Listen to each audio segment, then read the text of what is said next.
XSSA wabona seku on hileka XMA16 andisebe kule makaya maya emahlweni hashtag leya hina ya hashtag XMA16 vutsila be ikhensele ka lava se va nga tlhova tinsiva hambileswi va nge hi pamuleswi malala mara swi na mhaka sweswi hi nga le ka sagwadi leri kulukumba nyana hikuva ka na rin'wanyana ri kulukumba best Xitsonga album of the year na best Xitsonga producer of the year.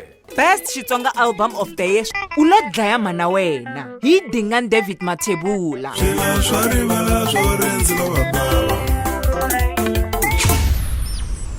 Ximvuremvure hi Joe Shirimani.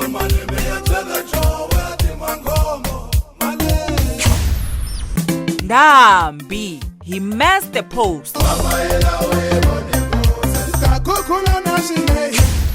Xilondza xo anakanya Oscar Makamu na Majuvane Sisters.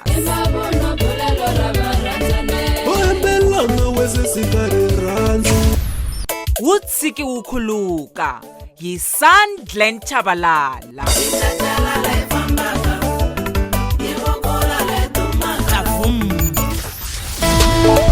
Hashtag XMA16